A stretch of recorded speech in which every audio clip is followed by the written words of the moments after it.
हैं JTV news. Umaria जिले के पुलिस लाइन में आज शहडोल जोन के अतिरिक्त पुलिस महानिदेशक DC सागर के द्वारा जिला पुलिस बल उमरिया का वार्षिक निरीक्षण किया गया, जिसके तारतम्य में प्रातः 9 बजे पुलिस लाइन उमरिया में परेड का आयोजन एवं वाहनों का किट परेड चेक किया गया एवं कन्या उत्कृष्ट विद्यालय उमरिया से 100 बच्चियों को आत्मरक्षा का प्रशिक्षण नारी सशक्तिकरण योजना के अंतर्गत कराया गया।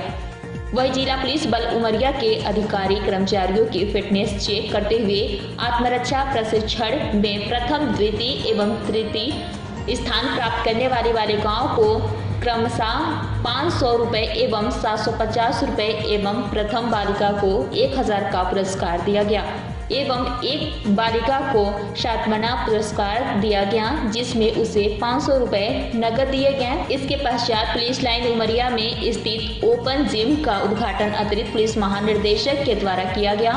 वही पुलिस अधिकारी कर्मचारियों के दरबार का आयोजन किया गया, जहां जिला स्तरीय सैनिक सम्मेलन में जिले के 250 पुलिस स्थित अधिकारी कर्मचारी सम्मिलित हुए, जिसमें अतिरिक्त पुलिस महानिदेशक की मौजूदगी में सभी की गुजारिश, सामूहिक एवं व्यक्तिगत समस्या सुनी गई और वर्तमान परिवेश में पुलिस की कार्यशैली के संबंध में सभी को जानकारी दी गई। इसके पश्चात अतिरिक्त पुलिस महानिदेशक द्वारा पुलिस लाइन उमरिया में पुलिस लाइन के विभिन्न शाखाओं का निरीक्षण किया गया, जिसमें आर्म्स एम्यूनेशन स्टोर एवं वाहन शाखा को चेक करते हुए निरीक्षण किया गया एवं सभी शाखाओं के निरीक्षण उपरांत पुलिस अधीक्षक कार्यालय के निरीक्षण किया गया और वाहन की परेड में उत्तम पाए गए अधिकारी कर्मचारी को पुरस्कृत किया गया। वही वार्षिक निरीक्षण के दौरान पुलिस अधीक्षक प्रमोद कुमार सिन्हा, अतिरिक्त पुलिस अधीक्षक श्रीमती रेखा धर्मेंद्र सिंह, SDOP उमरिया, SDOP पाली जितेंद्र सिंह जाट, DSP आजाद श्रीमती भारती जाट, रक्षित निरीक्षक श्रीमती रेखा सिंह परिहार एवं जिले के सभी थाना प्रभारी तथा अन्य अधिकारी कर्मचारी निरीक्षण कार्यक्रम के दौरान उपस्थित रहे। पेश उमरिया से शंकर सिंह चंदेल की एक खास रिपोर्ट।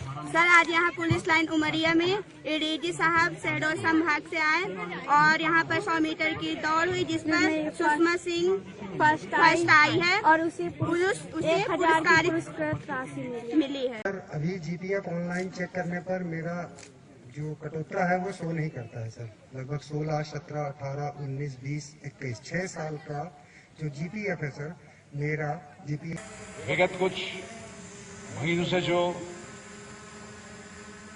कोविड-19 के प्रोटोकॉल के क्रियान्वयन में, के एनफोर्समेंट में आप सबकी ड्यूटी लगी हुई थी। आप सब लोगों ने बहुत ही अच्छा काम किया, उत्कृष्ट काम किया। उसके बावजूद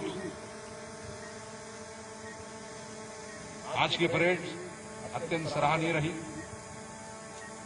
और इसके लिए आप सब बधाई के पात्र हैं। पुलिस अधीक्षक प्रमोद सिन्हा, एडिशनल एसपी रेखा और इनके जितने भी राजपत्रित अधिकारी हैं, NGOs हैं और जो बच्चा पार्टी बैंड को लेके आई है, उनका कार्य सराहनीय रहा। उनके स्कूल के प्राचार्य महोदय को इनके द्वारा किए गए उत्कृष्ट कार्य का एक प्रशंसा पत्र दिया जाएगा सभी के लिए। आप सबको आज की इस सफल परेड की बहुत बहुत बधाई और शुभकामनाएं। है कि पुलिस लाइन, MT और जो थाना प्रभारी हैं, महिला बल है, जो महिला में जो एक विशेष वाहन दिया गया उसका सही तरह से सदुपयोग किया जाएगा। और अभी आपने देखा कि महिला सशक्तिकरण को लेकर बच्चियों को संवेदनशील बनाया गया है। ये प्रयोग, नवाचार अनवरत बाकी थाना क्षेत्र में भी चलना चाहिए। हमें बच्चे बच्चियों को संबल देना है, सशक्त बनाना है, जिससे कि हम उन्हें एक बहुत ही बेहतरीन किस्म की व्यवस्था दे सकें, उन्हें सुरक्षित रख सकें और यहाँ जो एक ह्यूमन ट्रैफिकिंग का एक जाल बिछा हुआ है उसको हम नेस्तनाबूद करने में कामयाब हों। अच्छा व्यवहार करेंगे तो जनता आपको सूचनाएं देगी और गंभीर से गंभीर जो अपराध है या तो होगा नहीं, यदि होगा तो निश्चित रूप से उसमें उसकी पतारसी करने में, आरोपी को गिरफ्तार करने में जनता आपकी मदद करेगी। कि यहाँ जितने भी बच्चे हैं वो बच्चे अपना लक्ष्य लेकर चलें और उस लक्ष्य के प्रति उनके जो माता पिता हैं, अभिभावक हैं, एसपी साहब हैं, एडिशनल एसपी साहब हैं, ये खुद के उदाहरण से कम महीने में एक इसी प्रकार का बच्चों का भी सम्मेलन लें और उनसे बातचीत करें। एक तरह का ये करियर काउंसलिंग है। आप चाहो तो इसमें कुछ एक्सपर्ट्स को बुला सकते हो। आप एक माह में एक बार इस तरह का सम्मेलन आप कर लीजिए, जिससे संवेदनशील, क्योंकि यहाँ मैंने देखा है ये ग्रामीण अंचल है, यहाँ पर बहुत से ऐसे आपके पास अवसर हैं कि आप खुद का व्यवसाय खोल सकते हो। जैसे कि यहाँ पर हल्दी ज्यादा होती है, तो हल्दी को लेकर आप कई प्रकार के यहाँ मिलकर स्व सहायता समूह के साथ जुड़ के जो पहले से ही है उनको और उनमें वृद्धि करके खुद जुड़कर आप अपनी भी अर्थव्यवस्था को सुदृढ़ कर सकते हो। की ओर जाएंगे तो मुझे उम्मीद है कि जो एक आपराधिक पृष्ठभूमि में लोग लिप्त हो जाते हैं या बह जाते हैं, उनको रोकने में हमें कामयाबी मिलेगी। अपने अंदर जज्बा रखिए, हौसला रखिए और नियम कानून जो है उनके प्रति संवेदनशील रहिए, नियम कानून से काम कीजिए। और कल की ही आयुक्त प्रणाली, पुलिस आयुक्त प्रणाली की घोषणा की गई है। Police commission system Madhya Pradesh में 2 जगह लागू हुआ, इंदौर और भोपाल में, जिसके लिए हम जो पॉलिटिकल विल है उसके लिए हम शुक्रगुजार हैं, बहुत ही ग्रेटफुल हैं कि जो कई अर्सों से एक मांग चली आ रही थी पुलिस की कि सशक्त और प्रभावी पुलिसिंग के लिए जो आयुक्त प्रणाली है उसकी मांग थी पुलिस की, बहुत ही जायज और जेन्युइन मांग थी। तो ये सपना हमारा साकार हुआ है और आगे भी ये साकार होगा यदि हम इस आयुक्त प्रणाली को ढंग से, पूरी ईमानदारी से इसका क्रियान्वयन और संचालन हम करेंगे। बधाई आप लोगों को आज के इस सफल इंस्पेक्शन के लिए। और इसके साथ ही जो पुलिस आयुक्त प्रणाली है उसकी जो आगाज हुआ है, मुझे लगता है उसका अंजाम भी बहुत अच्छा होगा। हम अपराध मुक्त मध्य प्रदेश की जो परिकल्पना है उसको साकार करने में कामयाब होंगे। 2 लाइनों के साथ मैं अपनी बात को यहाँ पर विराम दूंगा। चुनौती से 2 हाथ मैंने किए, हर चुनौती से 2 हाथ मैंने किए, आंधियों में जलाए हैं बुझते दिए, आंधियों में जलाए हैं बुझते दिए। धन्यवाद। जय से है, अर्थात जनता की समस्या से है, जनता की सुरक्षा से है, जनता की सेवा से है।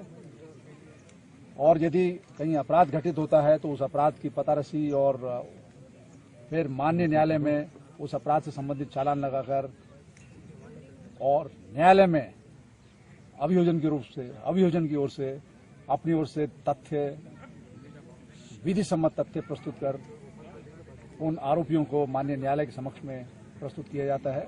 तो इन सब व्यावसायिक चीजों के लिए जो पुलिस अधीक्षक और उनकी टीम के द्वारा, उनके जो अधीनस्थ साथी हैं उनके द्वारा जो काम किया गया है 1 साल में, उसकी समीक्षा होती है। और मुझे उम्मीद है कि पुलिस अधीक्षक उमरिया द्वारा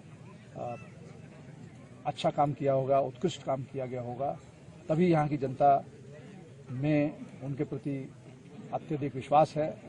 और बाकी हम जब इंस्पेक्शन करेंगे कुछ थानों का, पुलिस लाइन का, एमटी शाखा का, आर्मरी का, तो बाकी चीजें वहां पता चलेंगी। रही बात बच्चों की, तो बच्चों को यहाँ पर खासकर बच्चियों को सशक्त और इंडिपेंडेंट आत्मनिर्भर बनाने के लिए अनआर्म्ड कॉम्बैट, यानी उनको कुछ इस प्रकार की ट्रेनिंग दी गई है कि वो अपना बचाव कर सकें, सेल्फ डिफेंस।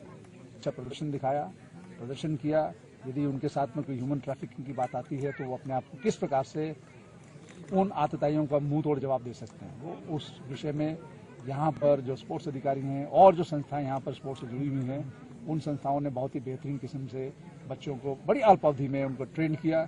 मुझे उम्मीद है कि वो बच्चियाँ खुद अपने आप को सुरक्षित करने में और अपनी साथियों को, सहेलियों को भी वो इसी प्रकार की सीख देकर इन सब सेल्फ डिफेंस की टेक्निक्स जो है, आत्म रक्षा की जो नुस्खे उनको बताए गए हैं, उन नुस्खों को वो और बेहतर तरह से अपने आप को ट्रेन करेंगे, प्रशिक्षित करेंगी। और आतताइयों के लिए ये एक सबक है कि वो किसी भी प्रकार के इस प्रकार का अपराध घटित करने से बचे न करे, अन्यथा उनको मुंह तोड़ जवाब दे दिया जाएगा। के लिए या उनकी क्षमता देखने के लिए एक दौड़ कराई गई। उस दौड़ में भी बच्चियों ने बहुत ही अच्छा प्रदर्शन किया और बहुत ही स्वेच्छा से, खुश मन से, अच्छी तरह से उन्होंने दौड़ में भाग लिया। और जो उसमें उत्कृष्ट आई उनको पुरस्कृत भी यहाँ पर किया गया। और इसके साथ ही जो हमारे जवान हैं उनकी भी दौड़ कराई गई उनमें भी देखा गया कि जज्बा है, फिटनेस है कि वो आरोपी के पीछे दौड़ सकते हैं यदि ऐसी स्थिति बनती है तो।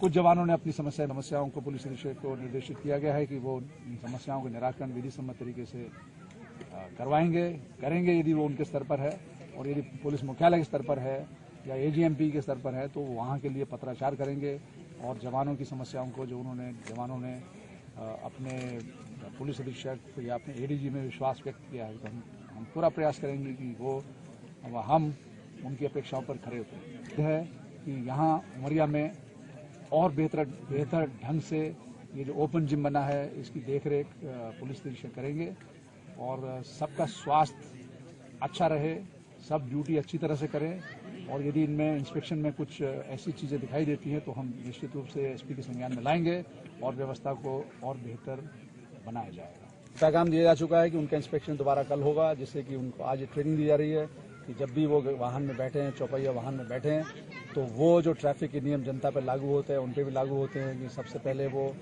गाड़ी का पूरा सिस्टम देखने के बाद चलाने से पहले सीट बेल्ट को देखें और सीट बेल्ट को लगाएं, और अपना जो साथी बैठा होता है उसको भी लगाएं। तो ये प्रशिक्षण का जवाबदारी हमने अतिरिक्त पुलिस अधीक्षक को दी है उमरिया को, वो मैडम इसको देखेंगी, और कल, क्योंकि कल भी इंस्पेक्शन है, तो कल पुनः हम इन वाहनों का और इनके ड्राइवर्स की फिर चपलता देखेंगे, इन ड्राइवर्स की सिखलाई देखेंगे कि उन्होंने सीट बेल्ट लगाने में, सीट बेल्ट सही ढंग से लगाने में कितना सीखा है, कितना नहीं सीखा। तो हम चाहेंगे कि ये पैगाम हर पुलिस के उस अधिकारी कर्मचारी को पहुंचे कि यदि आप वाहन चलाते हैं पुलिस का या कोई भी वाहन चलाते हैं तो उसमें आप सीट बेल्ट जरूर लगाएं, और साथ ही दोपहिया वाहन में पुलिस वाले भी और जनता भी सब एक गुणवत्तापूर्ण हेलमेट जरूर धारण करें, जिससे कि उनके जिंदगी की सुरक्षा हो सके। हमेशा करेंगे। मैं व्यक्तिगत रूप से इसमें पुलिस अधीक्षक को आग्रह करूंगा कि वो इस समस्या को देखें, क्योंकि ये यदि समस्या है तो बड़ी गंभीर समस्या है। तो इसमें वो जिला कलेक्टर के साथ बैठ के इसकी समीक्षा करें और वहाँ पर सीएमओ को भी आमंत्रित करें और उन समस्याओं को एक एक करके देखें कि ऐसी क्या समस्या है जिसका निराकरण नहीं हो पा रहा है। तो इस समस्या को हम दूर करने में पूरा एड़ी चोटी का जोर लगाएंगे। और इसके साथ ही एक और सिस्टम जो शुरू हुआ है आईरेड का, इंटीग्रेटेड रोड एक्सीडेंट डेटाबेस, ये केंद्र शासन का एक बहुत ही बड़ी परियोजना है, तो जिसमें ये होता है कि यदि सड़क दुर्घटना होती है तो एक ऐप है आईरेड नाम का, उसमें वीडियो और फोटो दोनों खींची जाती है, जिससे कि डेटाबेस तैयार हो और फिर आप उस डेटा का विश्लेषण करके ये पता लगा सको कि सड़क दुर्घटनाओं के प्रमुख कारण क्या है। जैसे अभी तक सड़क दुर्घटना प्रमुख कारण है ओवर स्पीड, यानी अति गति। तो आग्रह है सभी जनता से कि वो सीमित यानी निर्धारित गति है उसी में वाहन को चलाएं और सुरक्षित चलें और सुरक्षित गंतव्य स्थान पर पहुंचे।